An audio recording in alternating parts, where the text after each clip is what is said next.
Hello guys, welcome back to my YouTube channel. In today's video I'm gonna show you how to create professional emails designs from scratch using Hubspot, even if you are a complete beginner. Let's get started. First, open your browser and head over to Hubspot's website.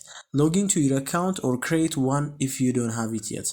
Once you are inside the dashboard, navigate to the marketing section, then click on email. This is where all your email campaigns are managed. Now click on create email and choose the type of email you want. For example, regular. Then select drag and drop editor to design your email easily without coding.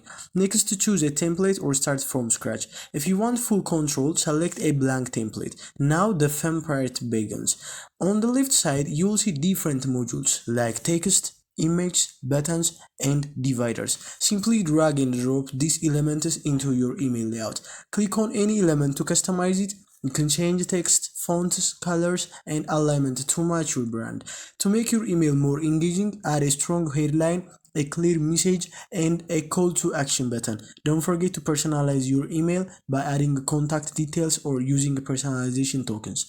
Once your design is ready, click preview to see how it looks on desktop and mobile. Finally, click review and send. You can either send it immediately or schedule it for later, and that is it. You have just created a professional email design using Hubspot. If you found this video helpful, make sure to like and subscribe for more tutorials.